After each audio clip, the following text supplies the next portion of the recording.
Saluti, miei cari, io sono Creon del servizio magnetico. Mi trovo nel luogo, che voi chiamate Tucson e lo dico per l'ascoltatore e per il lettore. Poiché io vedo le loro orecchie e i loro occhi in uno stato quantico come, ora, ed è quello di cui voglio parlarvi, la quanticità di Dio, un rompicapo di logica spirituale. Perché quel che è successo di recente in questa città può restare inspiegabile per la maggior parte delle persone. La sparatoria al comizio tenutosi a Tucson, 2 settimane prima. Gli umani vogliono delle risposte e ci sono così tante risposte, provenienti da così tanti posti, che non soddisfano, e questa potrebbe persino essere una di esse. I ragionamenti di Dio sfuggono a tutti voi, perché non ci sono ragioni lineari per le cose che affrontate. Non è preordinato, dato che non esiste alcuna predestinazione. Non vi era alcuna certezza che quel giorno, l'8 di gennaio, si sarebbero verificate queste cose. Ci sono, invece, soltanto dei potenziali. Perciò, se voi aveste la mente di Dio, avreste uno strato di quella che noi chiamiamo logica quantica, che è assai più ampia di qualsiasi cosa riusciate a concepire voi. È una cosa che nessun umano sarà mai in grado di capire, perché è la mente di Dio. Tuttavia, gli umani portano in sé i semi di Dio e anche quella che è l'energia del Creatore. Quindi, a volte, solo a volte, noi possiamo dare spiegazioni, che magari non concordano con il rompicapo logico della vostra realtà, ma voi capite ugualmente, a qualche livello, la pertinenza di tutte le cose, anche se non avete la mente di Dio. C'è una parte, che manca da quello che capite e che sapete. Questo va persino al di là della vostra intuizione di ciò che potreste pensare. Per noi, la vostra realtà, così come la vediamo in uno stato quantico, è una serie di potenziali, che sono tutti insieme e avvengono tutti insieme. Le linee, che li connettono sono libero arbitrio, e non sono note, sono solo strati di potenziali. Per questo, anche mentre parliamo, noi conosciamo i potenziali, che potrebbero verificarsi e che sono sia positivi, che negativi, in quello che voi definireste tempo futuro. Per noi non è il futuro, ma semplicemente una zuppa di potenziali in cerchio. Quindi, a volte, quando vediamo un essere umano con la libera volontà e il libero arbitrio, che sta per creare qualcosa che voi chiamereste tragedia, per noi è un potenziale su quella che potreste definire la tela bianca di ciò che potrebbe accadere. Non c'è alcuna garanzia che avverrà. Cominciate a vedere il catalizzatore, qui. È il libero arbitrio umano.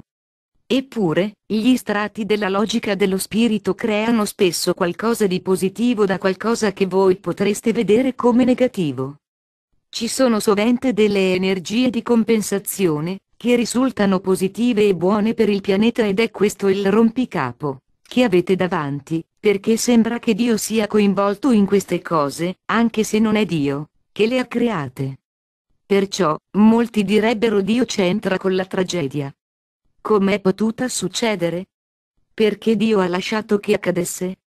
Ma il puzzle che avete davanti, e che è fuori dalla vostra logica, è questo: i potenziali sono noti a Dio, ma non c'è predestinazione.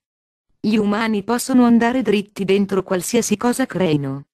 Però, dato che noi di questo vediamo i potenziali, anche lo spirito può creare qualcosa in merito. Lo spirito è in uno stato quantico in cui il tempo non procede come fa per voi. Persino Dio non sapeva la data quella in cui l'umano decise di prendere quell'arma e andare in quel luogo, per qualsiasi motivo, e compiere quel potenziale. Il libero arbitrio è l'assioma delle regole dello spirito e dell'umano. Così, quella che voi chiamate energia creativa, o Dio, opera con l'umanità e la libera scelta insieme. È il test del pianeta. Lo è sempre stato. È il fulcro dell'energia, che è stata sviluppata proprio qui a Tucson.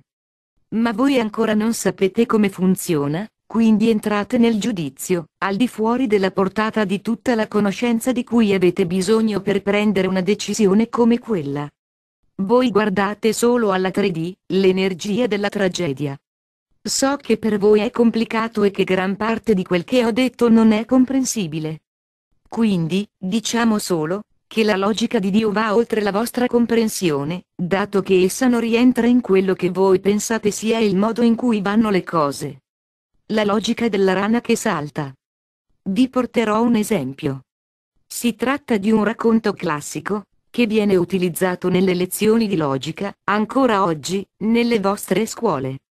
Serve a rivelare in che modo l'umanità spesso ragiona senza avere tutte le informazioni o anche i concetti necessari per giungere ad un giudizio.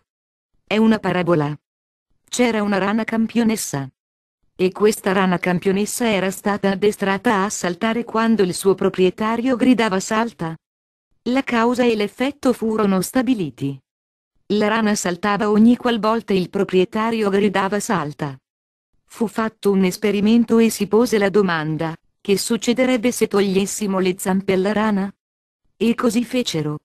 Il proprietario gridò salta, ma la rana non fece niente, se ne stava lì. Niente zampe. Quindi, tutte le riviste scientifiche dell'epoca scrissero dell'esperimento e dissero che si era concluso e dimostrato che rimuovere le zampe a una rana la rende sorda. Fine della parabola. Adesso, forse a voi sembrerà sciocco, ma gli umani potrebbero davvero fare così, se non sapessero affatto come fa una rana a saltare. E voi lo accettereste e, col tempo, andreste avanti con quella nozione.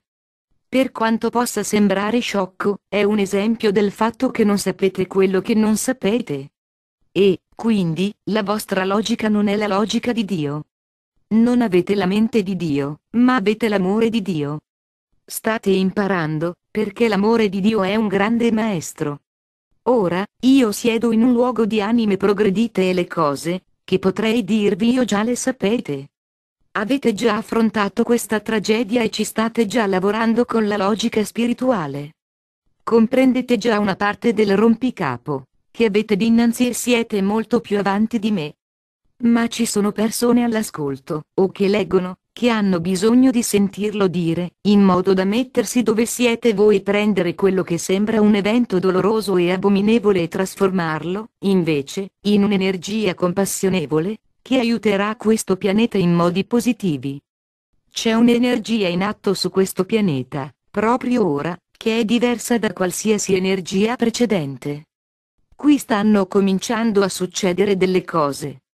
Se siete stati allerta e accorti e avete preso appunti, avrete notato queste cose. Eventi come questo, che siano positivi o negativi, sembrano finire sulla scena internazionale, dove tutti li possono vedere. C'è un motivo. C'è un motivo per le cose e questo è uno perché possiate vedere l'effetto della compassione.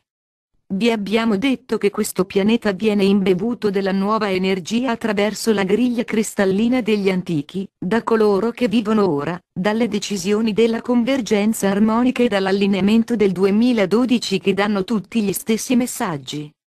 Datevi un'occhiata e non accettate queste cose come buone o cattive, negative o positive, ma semplicemente come cose, che sempre sono.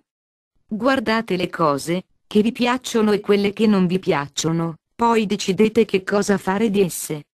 Le vostre reazioni potrebbero essere sedere in meditazione o inviare energia al pianeta e inviare compassione persino a colui che si trova in prigione, che è comunque amato da Dio. Ma le vostre azioni danno energia alla griglia, istruendola su ciò che volete e che non volete. Questo è un processo quantico, in cui la vostra coscienza è coinvolta nello scrivere effettivamente alla griglia quello che credete sia appropriato oppure no, dando energie a ciò che scegliete di creare nel futuro. Cryon.